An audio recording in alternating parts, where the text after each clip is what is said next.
Sa cash flow quadrant ni Robert Kiyosaki, importante na wag lang tayong manatili sa quadrant 1 and 2, ito yung pagiging empleyado natin and self-employed. Kung gusto natin makabuild ng passive income or ito yung money working for you, importante mapunta tayo sa quadrant 3 and 4. Ito yung pagiging business owner at pagiging investor. Malaking bagay na habang tayo ay empleyado or mag-business, isabay natin na maging investor tayo. Kasi dito sa sample natin, kahit na 3,000 per month ang iyong naiipon at nai-invest, after 20 years, ito ay nasa 2.9 million na ang projection.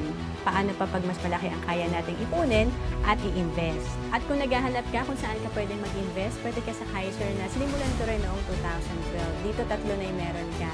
Investment, healthcare, at life insurance. For as low as 88 pesos per day.